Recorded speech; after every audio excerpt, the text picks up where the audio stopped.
పెనం మీద అట్లేసుకున్నాడు నాకు వచ్చేసినావు అమ్మాయి ఫాదర్ తెలిసినన్నానని. ఏనాడు ఎక్కడ వాకింగ్ చేస్తూ ఉంటాడే.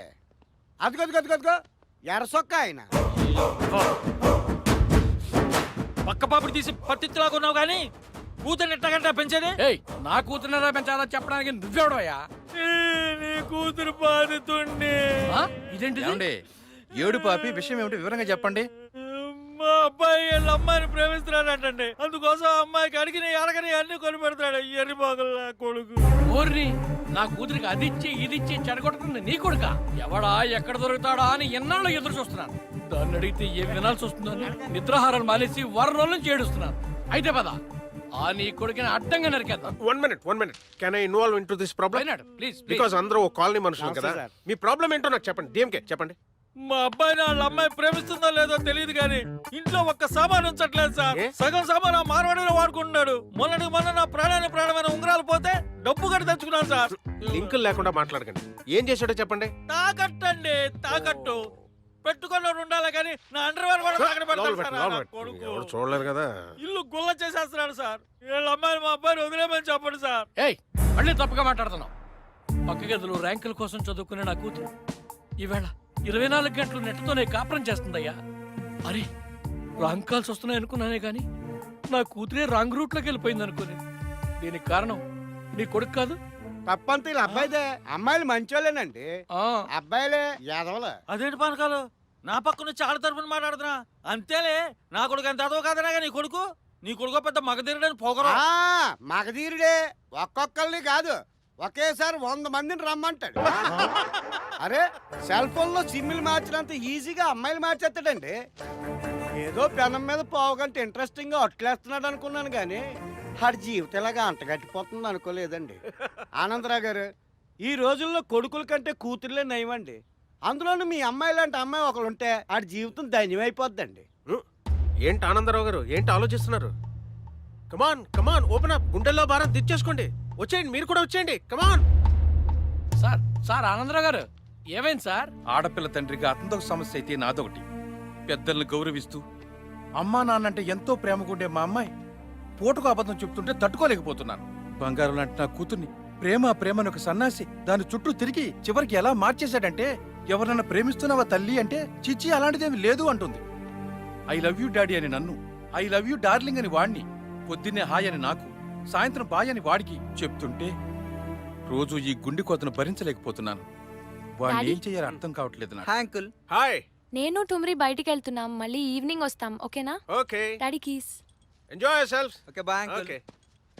శాండీ, డబ్బులు కాస్తే నా ఏటీఎం గీకేయండి. Okay daddy. హాయ్. ఎవరండి అతను? మా అమ్మాయి బాయ్ ఫ్రెండ్. మరి ఎక్కడికైనా అడగలేదే? పని మీద వెళ్ళే వాళ్ళని ఎక్కడికన్నా అడగకూడదు. వెళ్ళే పని అవ్వదు. అవ్వా ఇక్కడిన్ని ఏడు ముఖాలను చూస్తూ కూడా నవ్వుతూ ఇలా పంపిస్తున్నారంటే మీ అమ్మాయిని మీరు చాలా గ్రేట్ రావు గారు.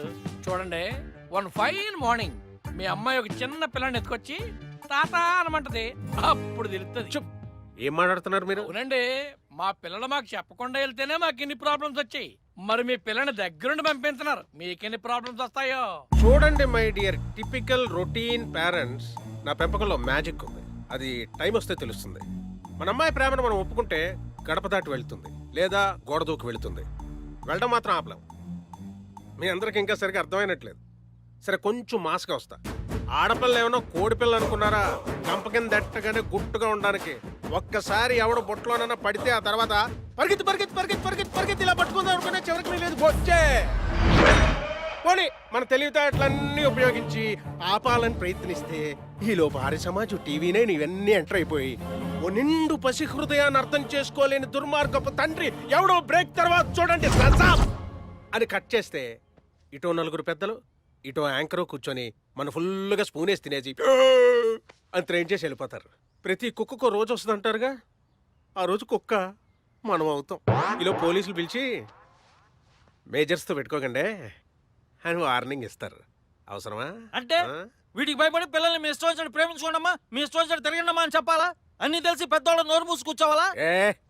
నేను చెప్పిందేంటి, నువ్వు మాట్లాడుతుందేంటి? మైండ్ పెట్టండి. ఇక్కడ ప్రేమతో పెట్టుకుంటే చివరికి గెలిచేది పిల్లలే. పెద్దలు గెలిచినట్టు చరిత్రలో ఎక్కడైనా దాఖలాలు ఉన్నాయా? జీవితంలోనే కాదు, 82 వసంతాలు పూర్తి చేసుకున్న మన తెలుగు చలనచిత్ర చరిత్రలో ఏ ఒక్క సినిమాలోనన్నా తల్లిదండ్రులు గెలిచారా? అంటే చెప్పండి చెప్పండి, ఇప్పుడే మీ కాలు సందులోంచి దూరెళ్తా. ఏయ్, ఏంటయ్యా ఆయన సీరియస్ చెప్తుంటే కామెడీ చేస్తున్నావు వినా? బుద్ధుందా నీకు? ఆ? ఉంటే చూపించవయ్యా. చూపించలేరు, ఎందుకంటే గెలిచే మొహాలు మనం కావు కాబట్టి. ప్రేమ విషయంలో పెట్టుకుంటే ఓడిపోతామని తెలిసి తెలిసి గెలవడానికి పరిగెడితే పంచరపడ్డ లారీ టైర్కి నోటితో గాలి ఊదినట్టు అవుద్ది, చిరిగిపోద్ది. అందుకే ఇలా గుడ్డ తీసుకొని మన నోరు ఇలా మూసుకొని క్లియర్గా చూడండి. గుడ్డ నోరు, గుడ్డ నోరు మూసుకొని వాళ్ళ అన్నదానికల్లా సై అంటే హ్యాపీగా నవ్వుతూ బతికేయచ్చు. నా అలాగా లేదనుకోండి, అరే మా అమ్మాయి మిస్డ్ కాల్ వచ్చింది, నేను వెళ్ళాలి. I have to go, bye. ఇదేటండి బాబు, కూతుర్ని కేకలేవయ్యా అంటే మన మీద ఎక్కత్తరేంటి? వదిలేండి వెంకట్రావు గారు, ఇక్కడ ప్రాబ్లం పేరెంట్స్ది, అంటే మంది. మన పిల్లల్ని ప్రేమించుకోవద్దంటే వాళ్ళు మరీ రెచ్చిపోతారు. మనం వాళ్ళు వయసు దాటి వచ్చిన వాళ్ళం, వాళ్ళకి ప్రేమ పుట్టించుకోవడం ఎంత ఈజీనో అది చెడగొట్టడం అంతే ఈజీని మనం నిరూపిద్దాం.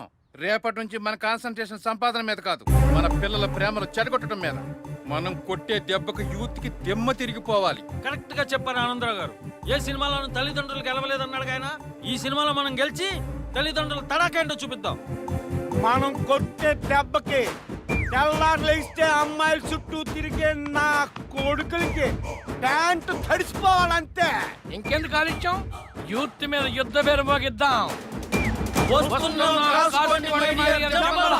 మనం కొట్టే బంతుల కోసం పరిగెట్టాలంతే. దానికి చాలా ప్రాక్టీస్ ఉంటది, చాలా వ్యవహారాలు ఉంటాయి. అంత ఈజీ ఏం కాదు. అమ్మా, గ్లౌజులు ప్యాడ్లు పెట్టుకొని ఆడినావు కదా, మరి దెబ్బలేట్రా? అన్ని పెట్టుకునే పిచ్చులో దిగాను నేను. ఈ రోజు వచ్చిన బౌలర్ మామూలు